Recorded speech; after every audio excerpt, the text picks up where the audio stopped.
Dnes sa u nás uskutoční tematický deň pod názvom Deň kroja. Sme škola, ktorá sa venuje regionálnej výchove. Patríme aj do Združenia pedagógov škôl s regionálnou výchovou a tejto tematike venujeme aj niektoré vyučovacie hodiny.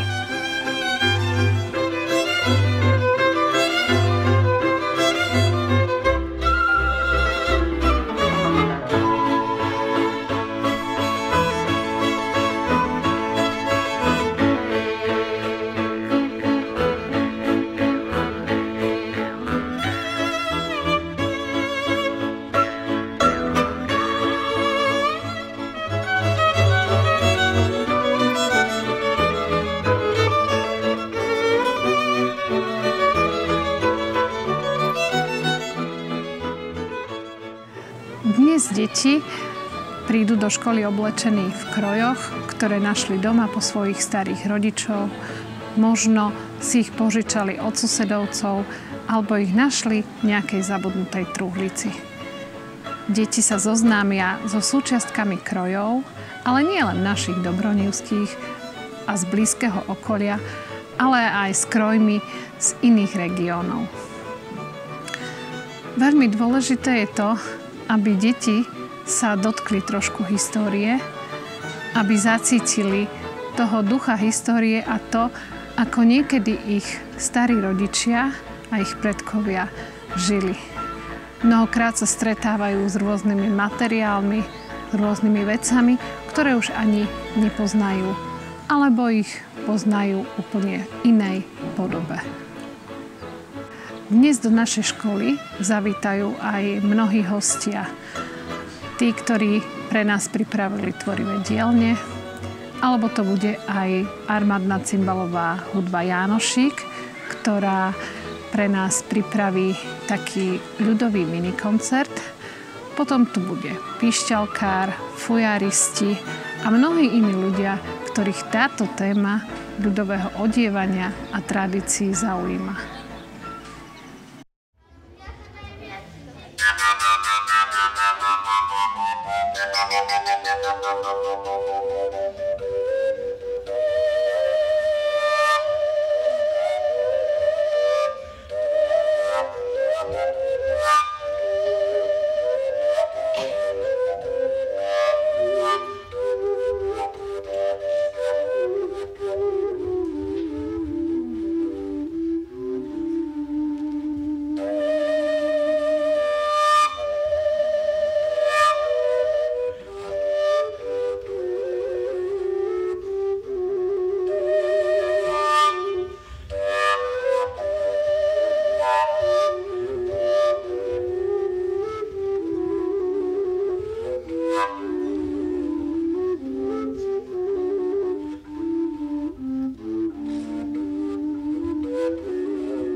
Oj budú novie kapce, ba aj kabanica.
Kontráž preberaj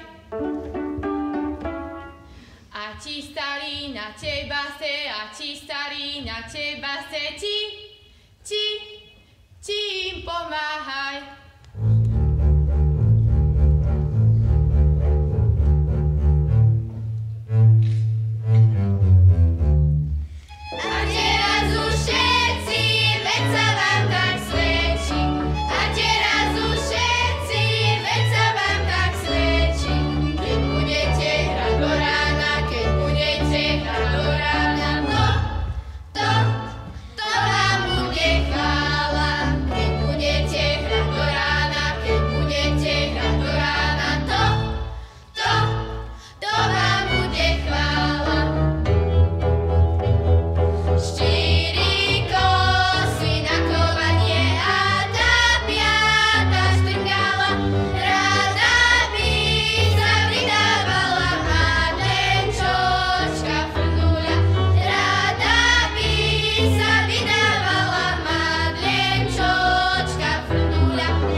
Sme národ do krásy krojov odetý.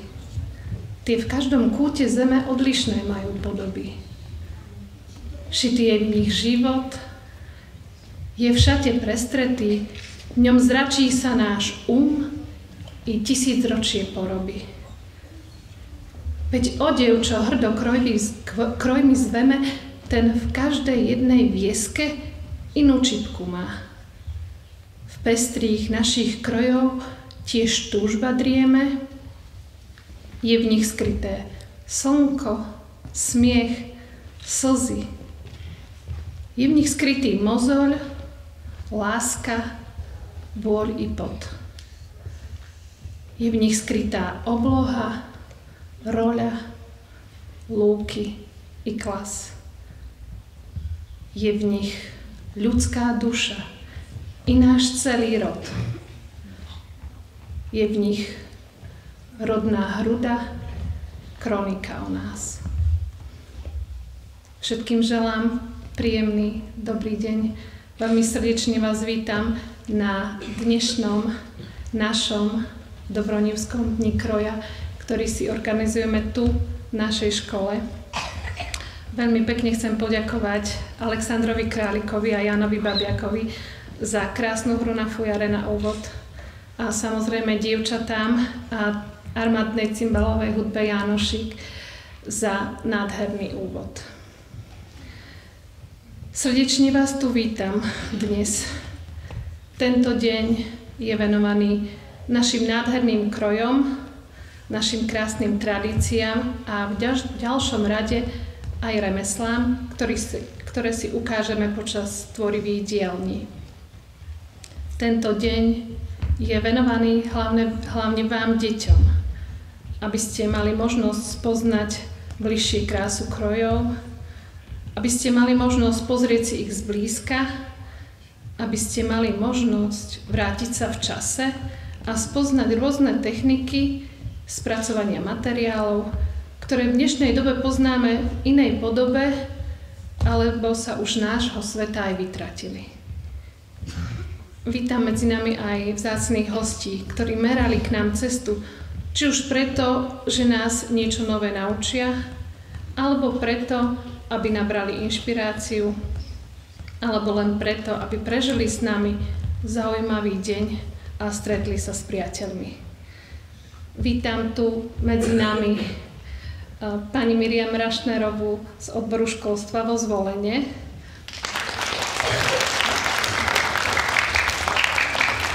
Vítam tu pani riaditeľku zo základnej školy z Výkľaša Dagmar Budincovú. Vítam aj pani učiteľky z 9. základnej školy. Samozrejme, vítam tu aj dievčatá z osvetového strediska vo Zvolene. A to je pani Sandra Košárová, Andrejka Jagerová, Marcelka Černáková, Livia Hudicová a Viktória Grešková.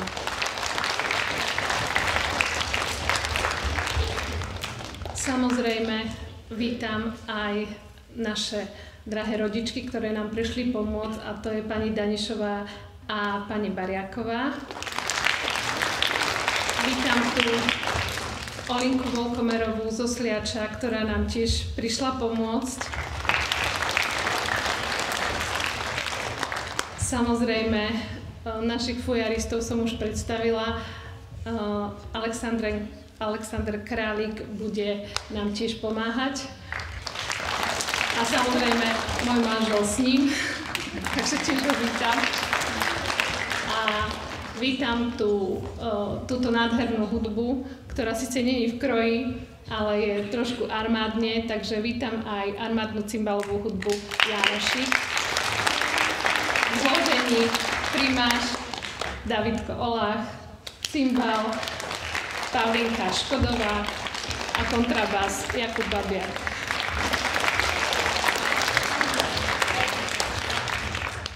Pre žiakov sme pripravili tvorivé dielne, ktorých sa môžu zúčastniť, niečo zaujímavé si vyrobiť.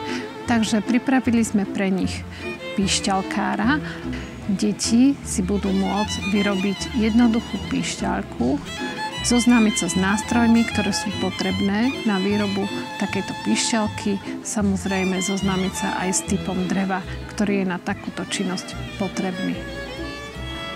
Z Centra tradičnej ľudovej kultúry v Detve k nám zavítali pani Jagerová a pani Černáková, ktoré s deťmi vyrobia tašky, ktoré si ozdobia fúrmami práve s ornamentami, ktoré sú typické pre dobrú nivu.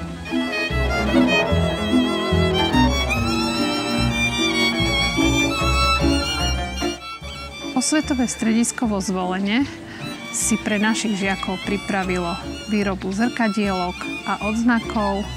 Pripravili si aj kvíz, kde žiaci sa stretávajú s predmetmi, ktoré sú už možno zabudnuté a nachádzali sa v truhlici našej starej mamy.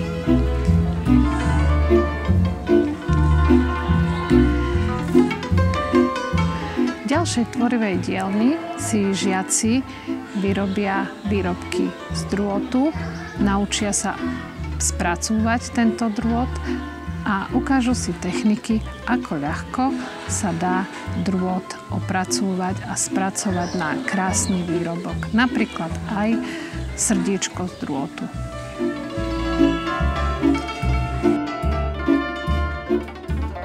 Pani Volkomerová zo základnej školy na Sliači k nám zavítala, aby žiakom ukázala techniku plstenia. Bude sa venovať plsteniu suchému a žiaci si môžu pomocou tohto suchého plstenia vyrobiť krásnu brošňu, možno aj pre svoje mamičky. V ďalšej tvorivej dielni sa pani Bariáková a pani Danišová venujú včelám. pretože Dobrá Niva je známa tým, že je tu veľa včelárov a ešte stále sú tu ľudia, ktorí sa intenzívne včelárstvu venujú. V tejto tvorivej dielni na záver si budú môcť žiaci vyrobiť sviečku práve zo včelieho vosku. Naše pani učiteľky si pripravili tiež tvorivé dielne. Pani vychovateľka Bulianová si pripravila tvorivú dielňu o krojoch. Ukáže žiakom, ako správne sa oblieka kroj, na aké príležitosti sa kroje obliekajú. Ukážu si vzory dobronivských krojov.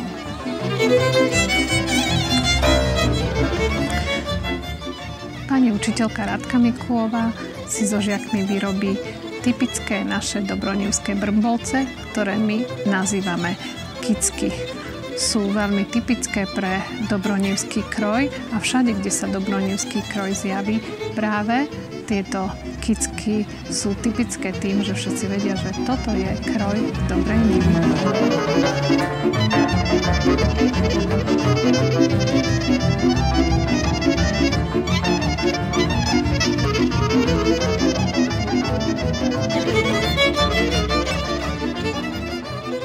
Pani Milka Baculíková so žiakmi, skôr so žiačkami, sa naučí pliesť vrkoče vo vlasoch, pretože v minulosti každé dievča, každá žena musela mať upravené vlasy.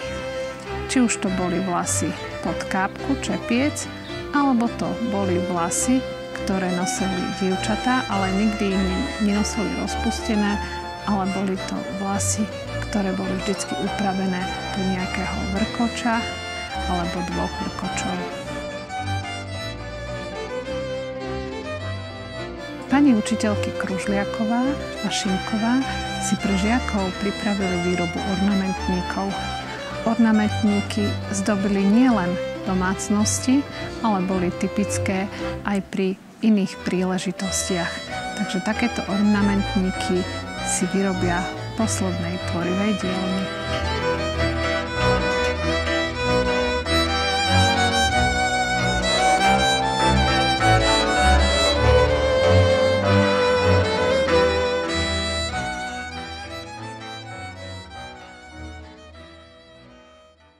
Takže môžete vidieť tu, ako stojíme, že sme každý nejakým spôsobom iný a aj napriek tomu sme všetci dobronivci a všetci máme na sebe dobronivský kroj.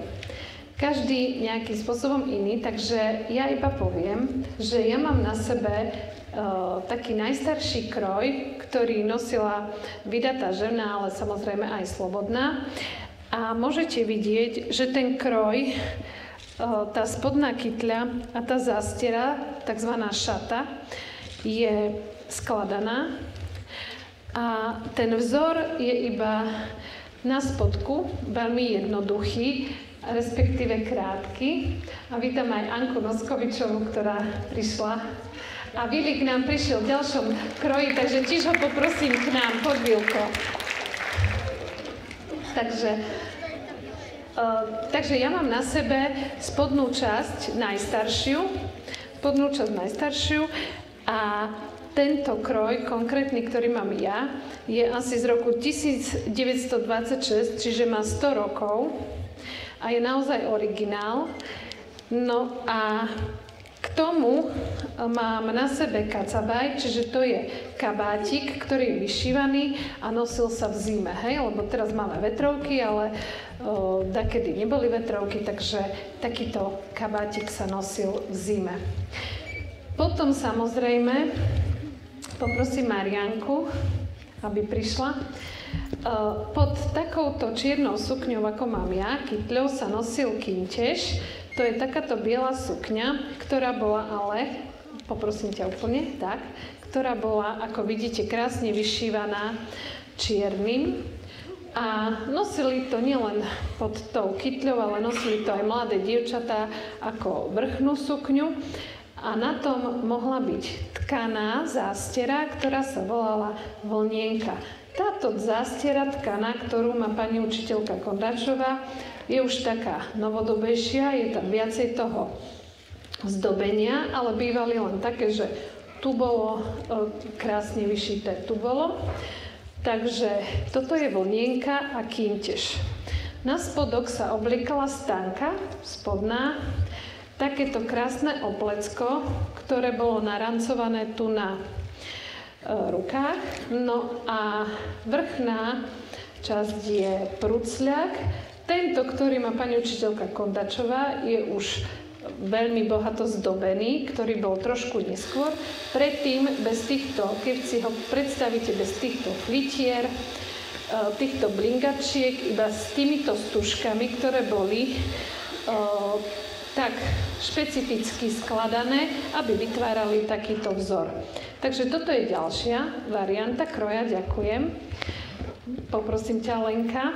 No a toto je vlastne, keď si predstavíte tú spodnú časť, môžeš sa len otočiť, poprosím ťa, a ja sa tak otočím, že takto sa vyvíjal ten kroj, lebo vždycky ženy boli také, aj dneska ostalo im to, že my sa stále chceme parádiť a chceme vytvárať nové trendy aj dneska, takže aj v minulosti to boli a ženy boli kreatívne, takže sa im potom už nepáčilo len také jednoduché zdobenie a prišli na to, že si môžu kúpiť rôzne iné veci, nejaké flitríky, nejaké krajšie vyšívačky, nite. Takže potom táto šata je vlastne už taká novodobejšia, Lenka má takú novodobejšiu a takisto aj tá sukňa, kytľa, môžem len ešte raz, je opäť už bohato zdobená. Takisto na vrchu má stánku, oplecko a prucľak. Na hlave máme jednu tvorivú dielňu účesy, kde sa učíte, ako sa ku kroju dievčatá česali. Takže mali 2 vrkoče, ktoré boli omotané okolo hlavy, alebo mali jeden, kde mali spletenú stužku. To tu teraz tak nemáme, ale vy, ak ste v tej tvorivej dielni, tak práve takto sa učíte a mali na hlave napríklad šatku. Vydatá žena mala čepiec, ako mám ja, ktorý sa volá kápka. Ďakujem, Leni. No a potom tu máme Nelku, ktorá je oblečená ako... Toto nám už Nelly, poprosím ťa, chyť. Musíme to napraviť, aby nám to nepadalo za ten čas. Dobre.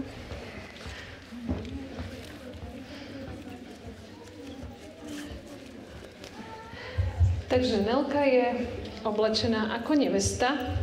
Na hlave má partu a má oblečenú zelenú sukňu, čo bol znak takej čistoty a toho, že je to nevesta. Tá zelená sukňa bola oblečená len v ten deň tej svadby a tú partu mala nevesta tiež len v ten deň tej svadby. Takže takto vyzerala nevesta. Mala okolo rúk omotanú tzv. Odiecku a táto taká plachtička, ktorá u nás sa volá odiecka, niekde sa volá inak, polka alebo rôzne. A táto odiecka plachtička ju sprevádzala aj potom, keď už mala deti. Takže ako taká šestonedielka sa to hovorilo, tak bývala za takou plachtou. Potom z toho bola taká kútna plachta, sa to volalo. Takže Nelka je oblečená ako nevesta. Ďakujem. No a potom samozrejme boli aj chlapi, ale tí sa až tak neparádili. Ale ešte som tu videla jednu košeľu. Neviem, či Oliver, poprosím ťa, poď sem. Vyzerá to na takú presne. Oli, poď. Ešte si Oliho požičiame. Poď, Oli. K nám, neboj sa. Nemusíš nič robiť, ani skúšať ťa nebudeme. Takže toto je taká prírodná priadza, kde je štepením vyšitá košeľa a bola skôr taká pracovná, jednoduchšia a ešte keď nemali také farbené nite, tak tak vlastne toto bola taká pracovnejšia košeľa. Tiež na chlapských môžeme rukavy vidieť, že sú narancované tu aj na pleciach. Otoč sa, Oli. A aj vlastne tu hore. Ďakujem. Môžeš ostať, keď už si nám tu taký model. No, teraz poprosím mojho manžela. Takže toto je už čierna košeľa, sviatočná. K tomu boli, môžeš sa otočiť, gaty, široké nohavice. Zástiera bola biela, pracovná, a potom bola taká slávnostná čierna. No a na vrchu sa nosila kabanica zo súkna alebo biela, a to bola šírica. Ešte skôr predtým chlapi nosili takúto šatvočku okolo krku, no a na hlave klobúk. Ďakujem. A ešte poprosím Vilka, lebo som ho zazrela v poslednej chvíli. A vítaj, Vilko, že si prišiel medzi nás a doviezol si aj babičku. A môžeme ju privítať, lebo Anka Noskovičová je taká naša, ona chodí k nám často do školy a to je ešte taká naša nositeľka tradícií našich. Takže Vilko má na sebe sukené nohavice, ktoré sa nosili teda v zime, a samozrejme na nohách sú čižmy. Ďakujem, Vilko. Takže toto bolo taká krátka prezentácia krojov, ktoré som vám chcela ukázať, že aj ten dobronírsky kroj sa nejakým spôsobom vyvíjal, a vidím, že aj vy máte rôzne súčiastky, či už tej novodobejšej, novšej alebo tej staršej verzie, takže to som veľmi rada. Takže ja ďakujem týmto mojim modelom. Môžete si sadkať, ďakujem. Len kde chceš si sadkať? Hej, dobre. Toto si daj dole, Nelly, toto, hej.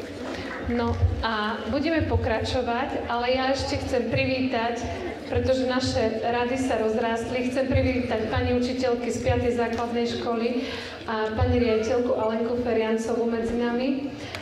Takže môžeme jej zatlieskať. A chcem privítať aj pána starostu medzi nami, ktorý nás prišiel na chvíľku pozdraviť.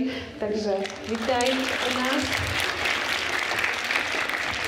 No a ja už teraz dávam priestor našej ľudovej hudbe, ktorá si pre nás pripravila taký krátky koncertík, a na záver toho všetkého máte už aj papieriky, ale to viete tie slova všetky, takže si potom aj spoločne zaspievame. Takže, ako sa vraví, hrajte.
пищаль вочка моя. Одень, я тебе. Дивай,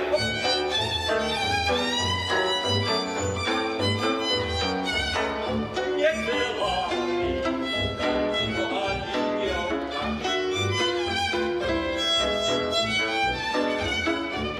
Куда ты, лёгка, видно, ты заплескала.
nabrali ho v maštali. Už to ináč nemôže byť, ja vojáčkom myslím byť. Mám ti špičky zo strohami, hej, koňa vraného maštali. Už to ináč nemôže byť, ja vojáčkom myslím byť. Jednu ráno na svitaní vyšiel náš Matka Boža. Keby sme ráno postávali ako káno polu. Keby sme ráno postávali, hej, kada sme podali pešnej váška. Keby sme ráno postávali, hej, kada sme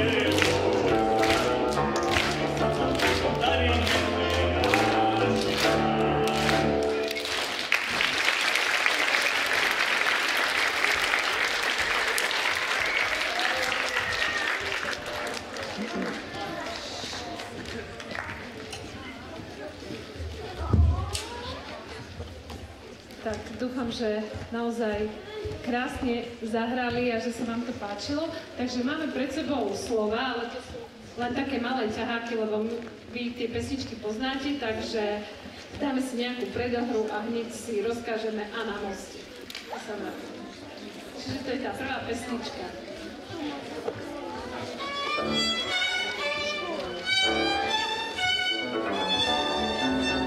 Všetci sa môžete spievať. A speváčky môžu vyskúňať tie odpovedy na začiatku, máte dievčatá, Lajka, Maťa. A na moste tráva rastie, tráva Katerina bude to dievča.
šiestáci, siedmáci, ešte prváci, ktorí netancovali. No samozrejme, ako by to bolo, by sme ich nevideli.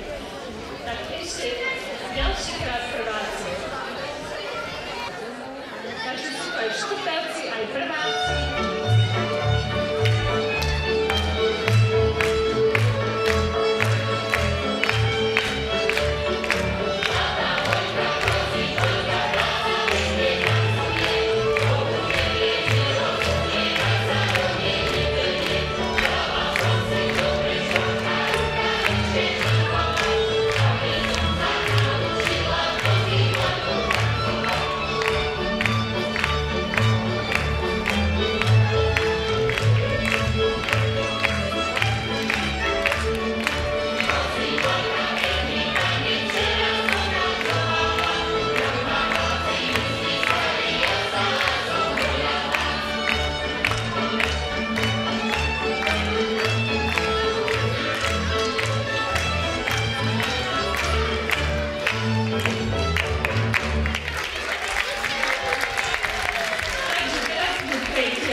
Bodkou za týmto celým dňom bude sprievod obcov, do ktorého sa zapoja všetci žiaci. Použijeme naše ornamentníky z tvorivých dielní. Samozrejme, sprevádzať nás bude cymbalová hudba Jánošík a žiaci z Dobronky, ale nielen žiaci z Dobronky, ale aj všetci žiaci môžu v tomto sprievode spievať. Myslím si, že keď pôjdeme obcov a budeme stretať našich dobroňovských ľudí a budú vidieť tú krásu tých dobroňovských krojov, ktoré sa práve dnes vytiahli z tých skríň, tak určite ich to zahreje pri ich srdciach.